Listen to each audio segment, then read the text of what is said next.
हे महाशक्ति स्वरूपिणी, मैंने तुम्हारी निरंतर आराधना की है। मैंने तुम्हारे लिए अपने प्राण त्यागे हैं। तुम्हारा महाभक्त रौद्र तुम्हें बुला रहा है, दर्शन दो माता। रौद्र, किस बात की चिंता है तुम्हें? चिंता नहीं है माता, मैं विरक्त हूँ। मुझे काम रूप विद्या मिली है ना, मैं अतीत शक्तियों को ग्रहण कर पाऊंगा। आपने कहा था इस रौद्र शक्ति से कोई टक्कर नहीं ले सकता, किंतु एक शक्ति मुझे बहुत परेशान कर रही है माता। मुझे लक्ष्य हासिल नहीं होगा तो ये जन्म क्यों मिला मुझे? क्यों मिला मुझे ये जन्म? आत्मा के रूप में रहने वाली ये दुर्गति क्यों मिली? निरंथक होने वाले वंशों से विमुक्त करके मुझे अपना हिस्सा बना लो माँ, स्वयं का हिस्सा बना लो। मुझे खुद का हिस्सा बना लो माता, मुझे खुद का हिस्सा बना लो। रौद्र, तुम्हारे इस आग्रह का कारण क्या है? आपने मुझे आशीर्वाद दिया था ताकि मैं अपना लक्ष्य हासिल कर सकूं, और वह आशीर्वाद व्यर्थ हो चुका है। आपकी दी हुई शक्तियाँ निष्फल हो रही है। कार्य साधना के लिए मैंने एक कदम आगे बढ़ाया था माता। कोई अद्भुत शक्ति मुझे रोकने का प्रयास कर रही है, रुकावट बन रही है। मैं समझ गई। वो शक्ति असामान्य है। दुष्ट शक्तियों को भयभीत करने वाली कोई शक्ति उस घर में निवास करती है। उस शक्ति का सामना करके जीतना दुष्ट शक्तियों के बस की बात नहीं। तो फिर मेरे लक्ष्य को हासिल करने का कोई और उपाय नहीं है क्या माँ? दूसरा उपाय है रौद्र। तुम्हें और एक दिव्य वरदान प्रसादित करती हूँ। जब वह शक्ति उस घर में नहीं होगी, तब तुम इस वरदान के कारण उस घर की लक्ष्मण रेखा को पार करके अंदर प्रवेश कर सकते हो। अतीत की शक्तियों के संचार को ग्रहण करके तुम इस दूसरे वरदान के द्वारा अपने कार्य को पूर्ण करो। धन्योस्मि माता, धन्योस्मि।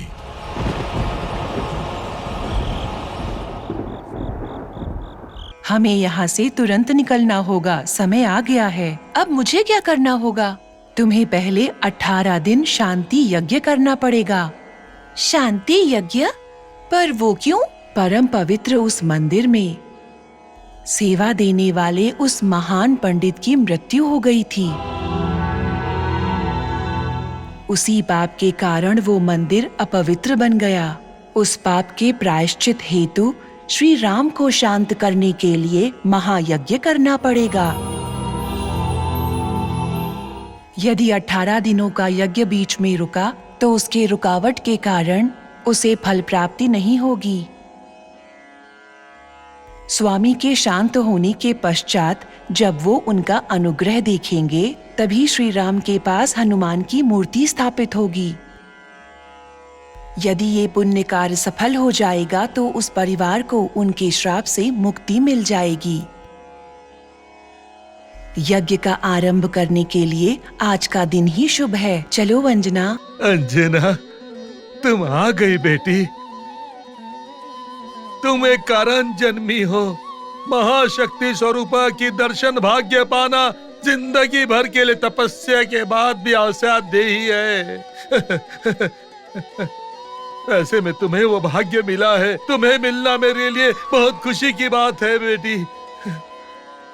बेटी, तुम्हें जो दैव कार्य करने की जिम्मेदारी मिली है, उसके लिए मैंने सारी तैयारियां कर ली है बेटी। चलो बेटी, चलो चलो, आओ आओ।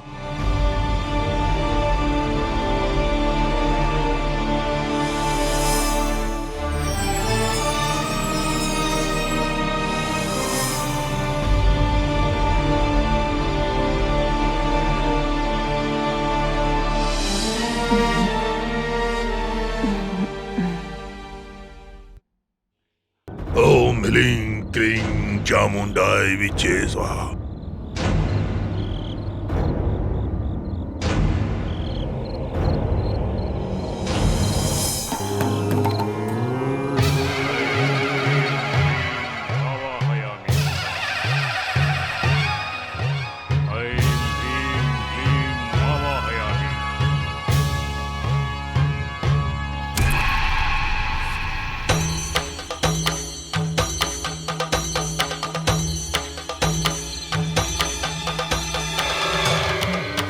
ओम ह्रीं क्लीं चामुंडाय विचे स्वाहा। ओम ह्रीं क्लीं चामुंडाय विचे स्वाहा।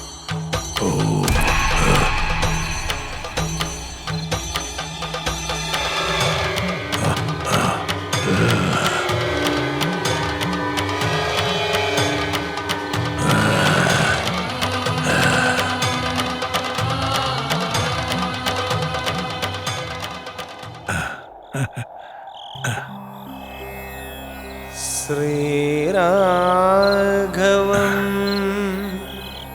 दशरथात्मजमप्रमेयम् सीतापतिम्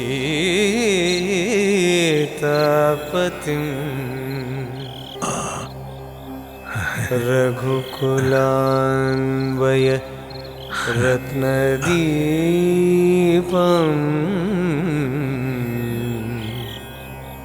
आजानुबाहुम्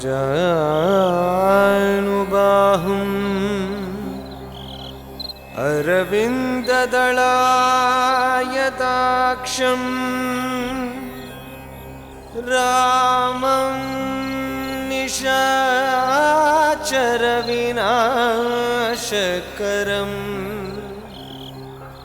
नमामि।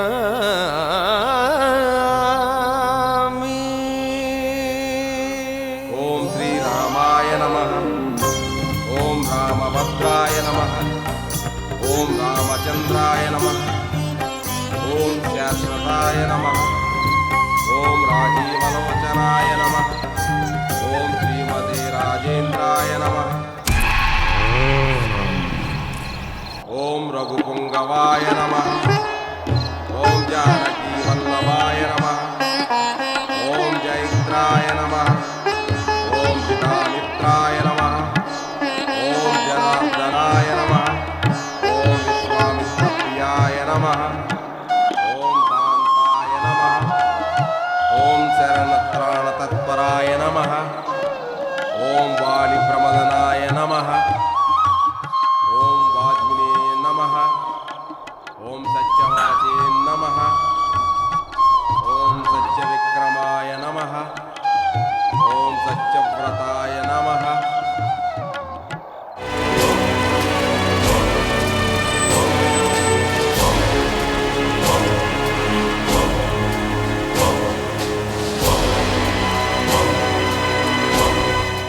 ओम व्रतधराय नमः। ओम सदा हनुमदाश्रिताय नमः। ओम कौसलेयाय नमः।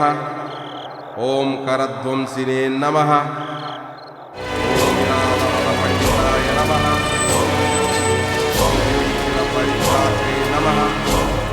ओम अरकोदण्डखण्डनाय नमः। ओम सप्ततालप्रवेत्रे नमः। ओम दशग्रीवशिरोहराय नमः। ओम जामदग्निमहादर्पदलनाय नमः। ओम ताटकान्तकाय नमः। ओम वेदान्तसाराय नमः। ओम वेदात्मने नमः। ओम भवरोग्यस्य भेषजाय नमः। ओम दोषणत्रिशिरोहन्ते नमः। ओम त्रिमूर्तये नमः। ओम त्रिगुणात्मकाय नमः। ओम त्रिविक्रमाय नमः। ओम त्रिलोकात्मने नमः। पुण्यचारित्राय नमः। ओम नमः। ओम श्रीने नमः। ओम धनवर्धनाय नमः। ओम महद्गणाय नमः। ओम श्रीभक्ताय नमः। ओम वासुदेवाय नमः। ओम जितेन्द्रियाय नमः। ओम जितक्रोधाय नमः। ओम जिताविष्टाय नमः। ओम जगद्गुरुवे नमः। ओम वृक्षवानरसङ्घातिने नमः। ओम चित्रकूटसमाश्रयाय नमः। ओम जयन्तस्थानवरदाय नमः। ओम सुमित्रापुत्रसेविताय नमः। ओम सर्वदेवादिदेवाय नमः। ओम भगवानरदेवाय नमः। ओम रामाय नमः। ओम महादेवाय नमः। ओम महाभुजाय नमः। ओम सर्वदेवमुखाय नमः। ओम गौर्याय नमः। ओम ब्राह्मण्याय नमः। ओम मुनिसंसुदाय नमः। ओम महायोगिने नमः। ओम महोदराय नमः। ओम राज्यदाय नमः। ओम सर्वपुण्याधिकमाय नमः। ओम सर्वकाराधनाय नमः। ओम आदिशाय नमः। नमः। ओम महापुरुषाय नमः। ओम पुण्योदयाय नमः। ओम दयाधाराय नमः। ओम पारपुरुषोत्तमाय नमः।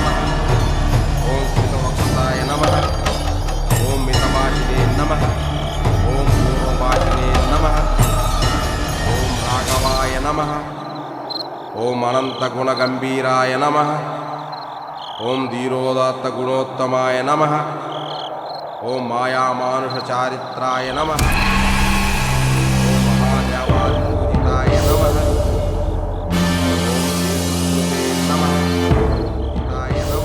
दीदी, ॐ सर्वतीर्थमयाय नमः। ॐ हरये नमः। ॐ श्यामाङ्गाय नमः।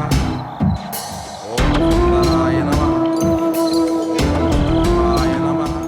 पवन। सुन्दराय नमः। हाँ दीदी। ॐ नमस्काराय सावैज्ञाधिपाय नमः। ॐ यज्ञिवे नमः। ॐ जरामरामूर्तिताय नमः। ॐ शिवलिङ्गप्रतिष्ठात्रे नमः। ॐ सर्वसुगुणवर्जिताय नमः। ॐ परमात्मने नमः। ॐ परब्रह्मणे नमः। ॐ सच्चिदानन्दविग्रहाय नमः। ॐ परञ्ज्योतिषे नमः। ॐ परमात्मे नमः। ॐ पराकाशाय नमः। ॐ परात्पराय नमः। ॐ परेशाय नमः। बेटी अंजना, रुक जाओ बेटी।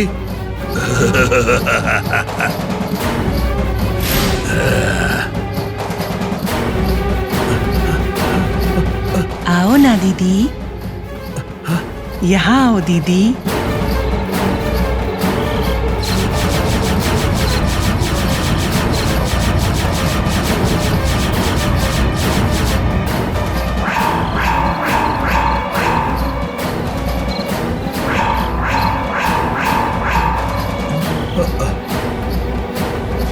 बेटी अंजना, वहां मत जाओ बेटी, वापस आओ बेटी।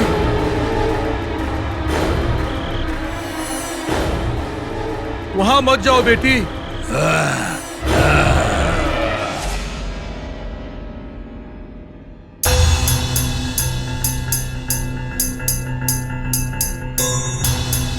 उधर मत जाओ बेटी, वापस आ जाओ बेटी, वापस आ जाओ बेटी।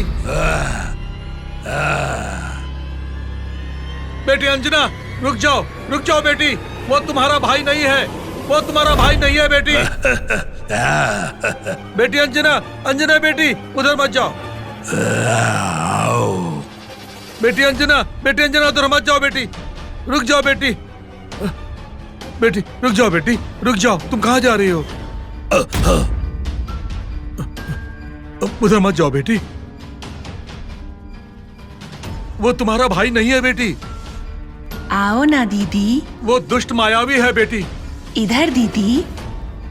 बेटी, वो दुष्ट शक्ति तुम्हारा भाई नहीं है। चलो बेटी, चलो मेरे साथ चलो।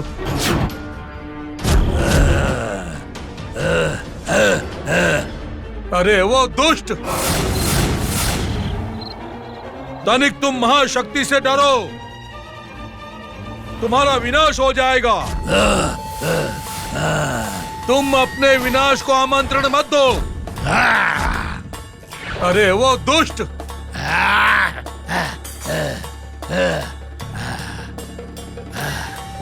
चलो बेटी, चलो बेटी।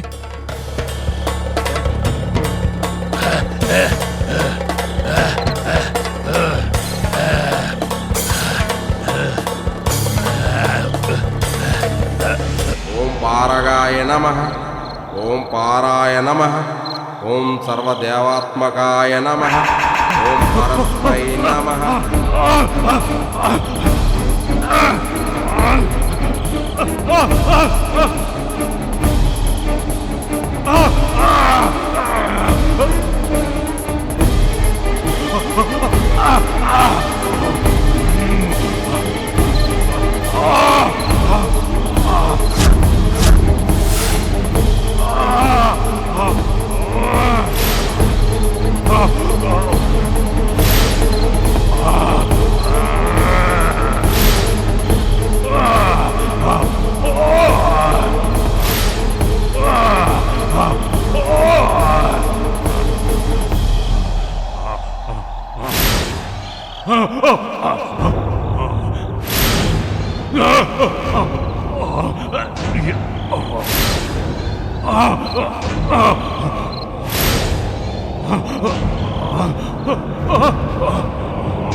अंजना,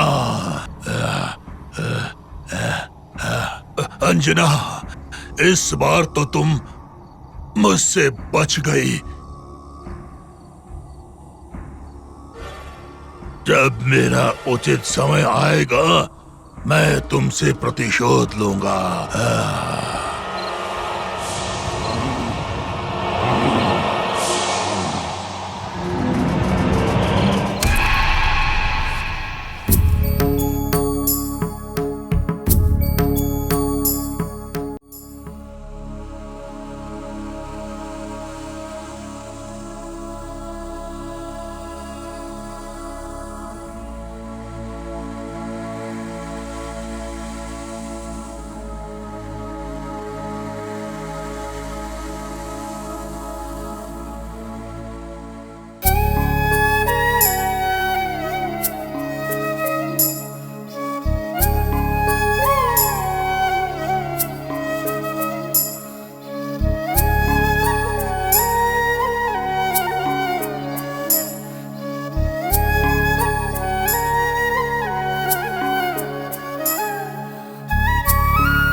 अंजना, तुम इतनी जल्दी उठ गई?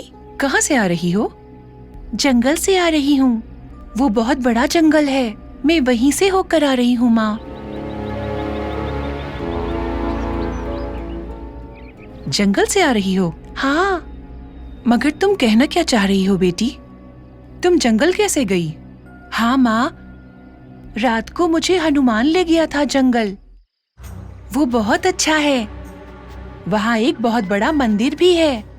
एक बुजुर्ग आदमी ने मेरे हाथों पूजा भी करवाई है। तुम्हारे कहने का मतलब है कि तुम उस जंगल से लौट कर आ रही हो? हाँ। ये तो पागल हो गई है। पता नहीं क्यों इसे हर समय मंदिर, भगवान और पूजा के अलावा कुछ दिखता ही नहीं है। सच में पागल हो गई है ये। नहीं, मैं सच कह रही हूँ माँ। अच्छा, मतलब तुम रातों रात 100 किलोमीटर दूर पड़ने वाली दंडका अरण्य से जाकर वापस भी आ गई। ये भला हुआ कैसे? कार से गई थी वहाँ पर या फिर हवाई जहाज से उड़ कर गई थी? नहीं, मैं पैदल गई थी। ओह, तो तुम पैदल चल कर गई थी? बाप रे बाप, ये तो मुझे पागल बना देगी। ऐसा कुछ नहीं हुआ है। तुमने कोई सपना देखा होगा। रात को तुम्हें कमरे में देखा तो तुम आराम से सो रही थी। नहीं माँ, मैं सच कह अब रही बस भी हूँ। करो। लंकेश, बच्चों का ऐसे मजाक नहीं उड़ाते। पता नहीं किसकी नजर लग गई है मेरी बच्ची को। अजीब तरह से बर्ताव कर रही है। चलो। ये सच कह रही है क्या? 100 किलोमीटर दूर दंडकारण्य से पैदल कैसे वापस आ सकता है कोई? पता नहीं।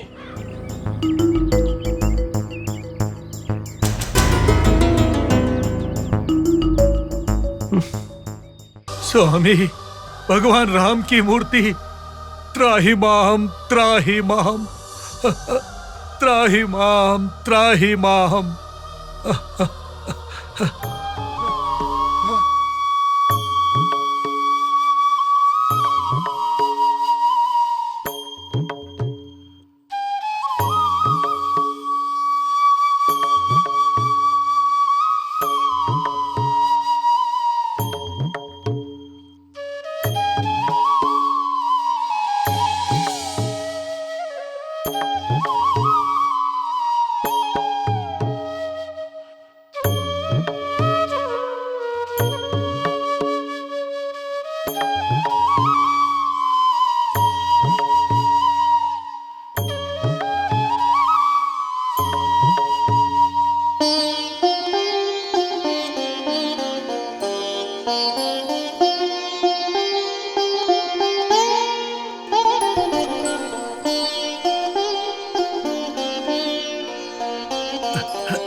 सर्वत्र स्वामी का राज्य है।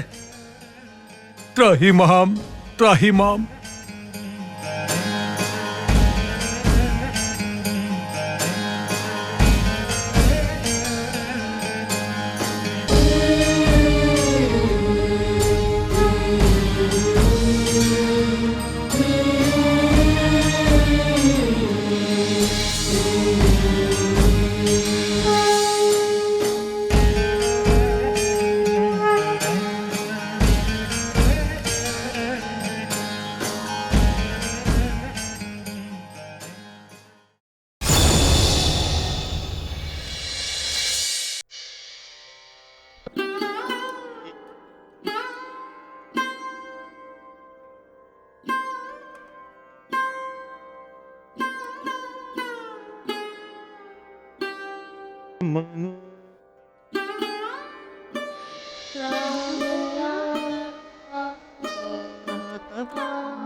ओ दिव्य मंगल विग्रह स्वरूप, त्राहि माम, त्राहि माम, रक्ष माम, रक्ष माम, त्राहि माम, त्राहि माम, रक्ष माम।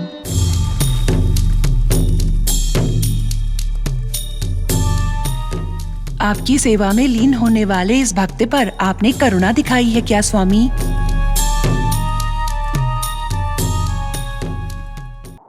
राम, भक्तों पर दया दिखाने वाले देव, इस आलय के गर्भ में आपकी सन्निधि को वापस लाने के लिए मुझे आपकी अनुमति चाहिए स्वामी। आपके सेवक रूप इस हनुमान की मूर्ति की प्रतिष्ठा होनी चाहिए। ये क्षेत्र महिमा से भरा हुआ है, इसे फिर से देवीयमान होना चाहिए स्वामी। इस मंदिर में एक बार फिर से राम के नाम की जाप की ध्वनि होनी चाहिए स्वामी।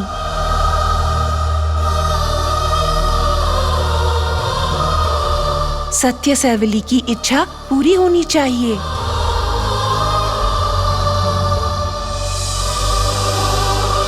इस क्षेत्र में जो भी दैव विद्रोह हुआ है, अंजना के पिता ने उस पाप का प्रायश्चित कर लिया है। उनके बच्चे और पत्नी ने जो पुण्य कार्य किए हैं, वही कार्य उन्हें पापों से विमुक्त करेंगे। उसी कृपा के लिए अंजना से मैं यज्ञ करवा रहा हूँ, उसे स्वीकार करिए स्वामी। आपको शांत करने की जिम्मेदारी आपके इस सेवक की ही है ना स्वामी। मुझे शरण मांगते हुए आए उस परिवार को बचाने के लिए आप कृपा करें स्वामी।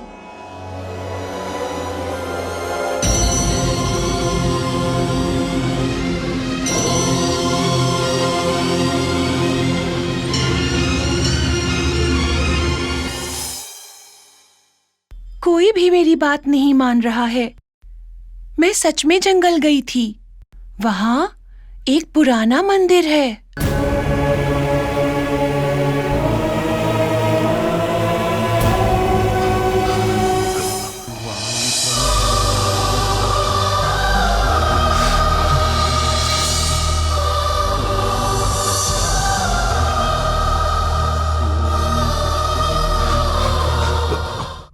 हनुमान ही वहां लेकर गया था। किसी ने अनजाने में श्री राम की मूर्ति से हनुमान की मूर्ति को अलग कर दिया।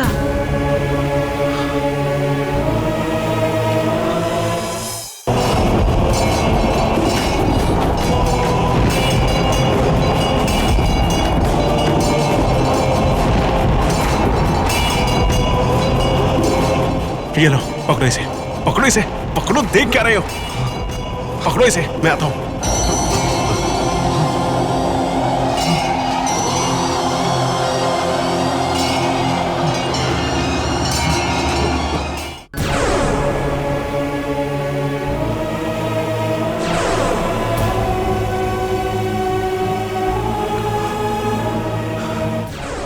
उसी जगह एक महाभक्त ने अपनी जान भी खोई है। ये पाप आपकी पीढ़ियों को भारी पड़ेगा।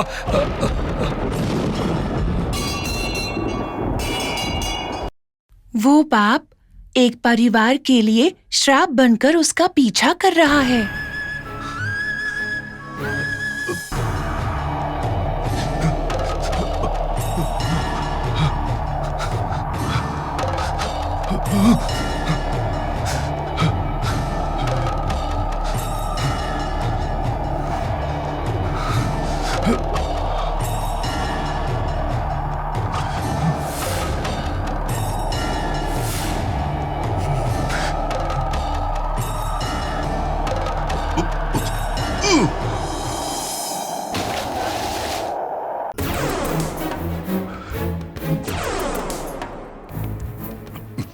उस परिवार को उस श्राप से मुक्त करने के लिए मेरे हाथों से शांति यज्ञ का अनुष्ठान करवा रहा है हनुमान।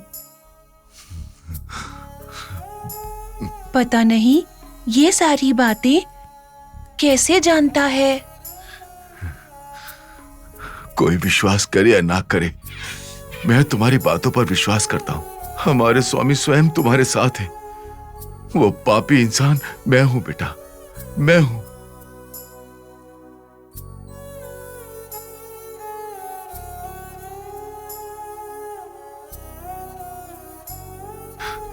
स्वामी, मैंने बहुत बड़ा अपराध किया है आपके साथ, पर आपने हमारे ऊपर अपनी करुणा दिखाई है स्वामी। लक्ष्मी और अंजना तुम्हारे भक्त हैं स्वामी।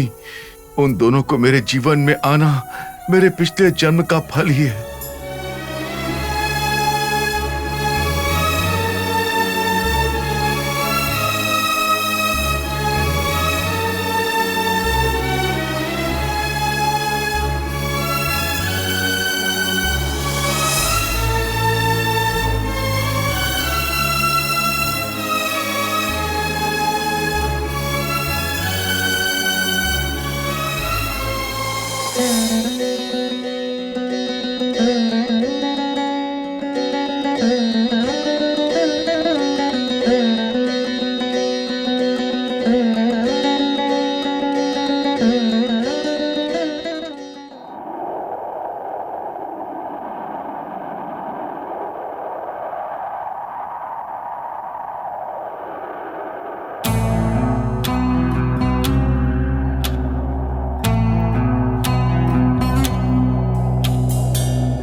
कौन हो तुम लोग? मेरा नाम रमेश है और ये प्रभाकर है। आपसे एक जरूरी बात करनी है सर। आपका 2 मिनट मिल सकता है? नहीं, मेरे पास इतना समय नहीं है। जाओ, बाद में आना।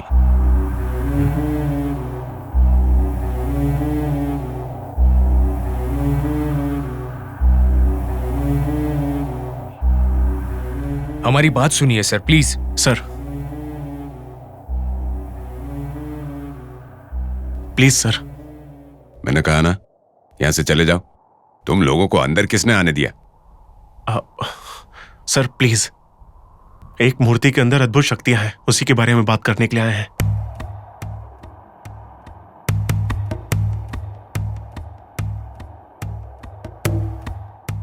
अद्भुत शक्तियां?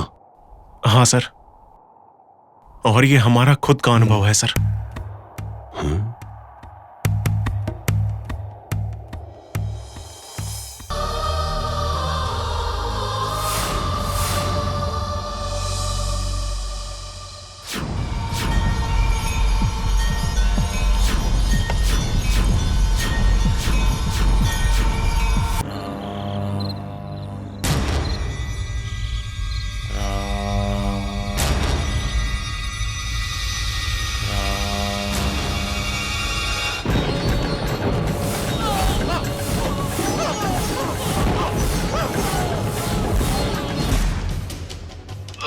रवि रवि रवि हे रवि रवि हे रवि उठ जाओ। हे रवि क्या हुआ तुम्हें? रवि रवि रवि रवि रवि हे रवि रवि रवि क्या हे हुआ तुझे? रवि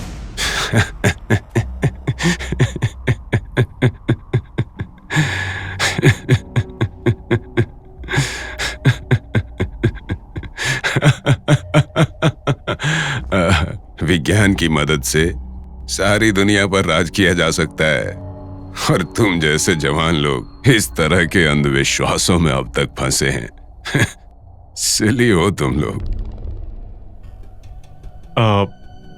देखिए सर, हमने ये सब अपनी आंखों से होते हुए देखा है। तुम लोगों ने जो देखा वो सच हो सकता है, लेकिन तुम्हारे सोचने का तरीका ही गलत है। अब मतलब? ये क्या चीज है? Cell phone. देखो ये किसी तार से जुड़ा है? नहीं, पर इससे हम हजारों किलोमीटर दूर की आवाज भी सुन सकते हैं। ऐसे बात कर सकते हैं जैसे सामने बैठा हो। जब तक इसकी खोज नहीं हुई ये किसी को भी मुमकिन नहीं लगता था। जब हम सच जान जाते हैं तो बस कहते हैं कि ये साइंस है। समझे? सही कहा आपने। हम महाभारत की कहानियां तो जानते ही होंगे। उस समय जब कुरुक्षेत्र में युद्ध चल रहा था तो जानते हो, संजय दिव्य दृष्टि से सब देखकर धृतराष्ट्र को बता रहा था। जबकि वो इतना दूर बैठा हुआ था। तो सोचो उस समय भी इस तरह की बातें करने में बिल्कुल सक्षम थे। पर अब देखो, साइंस ने इस बात को साबित कर दिया है। जैसे कि दूर किसी देश में एक क्रिकेट मैच हो रहा है तो हम यहां टीवी पर बैठकर देख सकते हैं ना, बिल्कुल लाइव, है कि नहीं? बस ये भी साइंस है। हाँ, हमारा सोचने का तरीका शायद सही नहीं है, लेकिन उन मूर्तियों की अद्भुत शक्तियों के ऊपर आपके क्या विचार है सर? हाँ, मेरे हिसाब से उन्हें बुलाना नहीं चाहिए किसी भी हाल में, पर उन्हें हैंडल करने आना चाहिए। आप कहना क्या चाहते हैं? अब मान लो, जब हम खाना बनाते हैं गर्म बर्तनों को हटाने के लिए कपड़े की मदद लेते हैं। ऐसा हम इसलिए करते हैं कि हमारा हाथ जलने से बचा रह सके। मेरी बात सुनो, उन मूर्तियों की शक्तियां जाने बगैर उससे छेड़छाड़ करके तुम लोगों ने जल्दबाजी कर दी और इसीलिए तुम्हारा वो दोस्त बेकार में मारा गया। मतलब आप भी मानते हैं कि उन मूर्तियों में शक्ति है? डेफिनेटली। ये जो पंचलौह मूर्तियां हैं ये बहुत ही पुराने जमाने की है और बहुत सारे केमिकल रिएक्शंस की वजह से इन मूर्तियों के अंदर शक्तियां जागृत हो गई होंगी, या फिर उनके आसपास इलेक्ट्रोमैग्नेटिक वेव्स फॉर्म हो गए होंगे। उस शक्ति के बारे में जाने बिना उसे छेड़ना जान भी ले सकती है।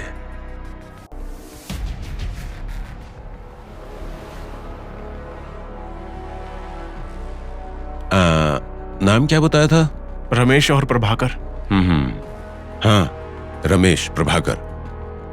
ये मैटर इंटरेस्टिंग तो बहुत लग रहा है और रिसर्च के लिए एकदम परफेक्ट सब्जेक्ट है। इसीलिए मैं तुम लोगों की मदद जरूर करूंगा।